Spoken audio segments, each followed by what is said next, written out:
interrupt our program to bring you this important message. What's up guys, I'm Stu and this is the very first video in our Movement Service Announcement series designed to help you move the way you want. And today we're going to be doing a deep dive into the pull-ups, the progressions we use for pull-ups in our workouts, and give you a little bit of tips and tricks as to how to perform them a little bit more efficiently. Now when we begin you guys on your journey of pull-ups, our goal is to always get you to be able to do a strict pull-up. But there's several ways and different styles of pull-ups along that journey that we want to review, and there's going to be a total of 5 that we're going to hit today. The very first one is going to be a ring row. The ring row is going to utilize some horizontal pulling power to start developing the strength in the upper body to get you to that pull-up. Very simply, the ring row is going to look like this. You guys are going to go ahead and lean back in this horizontal pulling position. Your palms will be facing in. We're going to go ahead and squeeze up until your knuckles get to your shoulder and right back, getting those elbows nice and straight to full extension, right back up. Keep your abs nice and tight, your butt squeezed. Don't let your hips sag. Don't push your pelvis into the sky. Keep everything nice, tight and neat and organized. Now, most people are generally going to be going through ring rows for a while when they first get in here until the upper body gets strong enough, and then we're going to progress them down to what we call a modified pull-up.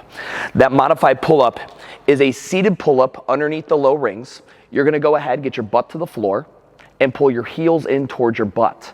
From there, we're going to go ahead and pull in this vertical plane all the way up until the knuckles touch the shoulders. And then we'll come back down nice and easy. The thing that we like about the modified pull-up is that it allows somebody when they get stuck to use the legs to finish driving the rep and give themselves some assistance throughout the movement. This is gonna be probably your go-to pull-up for a significant period of time after you've mastered the ring row. From there, once we're getting a little bit stronger and that movement seems a little too easy, we're gonna go ahead and add a little flair to it. Essentially, we're gonna be doing what we call a Genie Pullup. You're gonna go ahead and take a seat on the ground. You'll interlock your legs kind of crisscross applesauce style, and you're gonna squeeze your abs nice and tight. The purpose here is for when you pull your butt off the ground, your ankles leave with you, essentially lifting all of your body weight off the floor. We're gonna go ahead and squeeze up, get those knuckles to the shoulder, and then back down slow and steady. Obviously, this pull-up becomes a lot more difficult because you have all your body weight in there. Another way we can do this essentially is to go ahead, pull with that modified pull-up, and then slowly lift the legs, hold tight, and then lower back down slow and steady. Now, from there, and again, you'll spend a good amount of time there, we want to eventually progress you to get to the high rings. The high rings, if you've got to get a box, whatever it is, make sure you're able to jump and grab those things safely, and then let's go into the pull-up. So the biggest issue we see with the high ring full strict pull-up is that generally the back will bend or the knees will bend when someone's performing this. We want to see this done with a nice, long, straight body. So it should look like this. Jump up, get your grip, bring your heels out in front of your hips, abs nice and tight, butt tight, and we're gonna squeeze up, again, until those shoulders and knuckles touch, and right back down.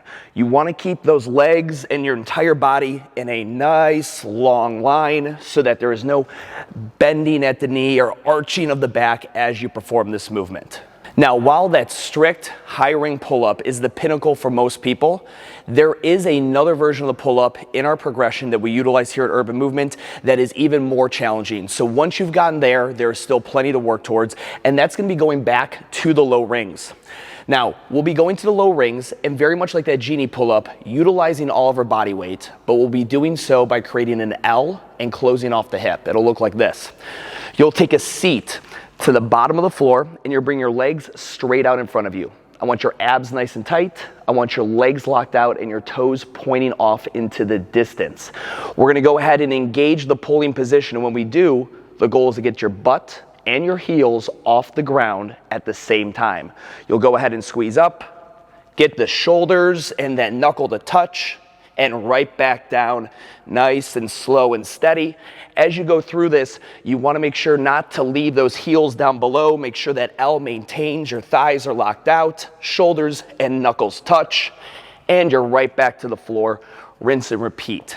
That is by far the most difficult of our pull-up progression, but those 5 steps that we just reviewed is where we take all of our clients through here at Urban Movement.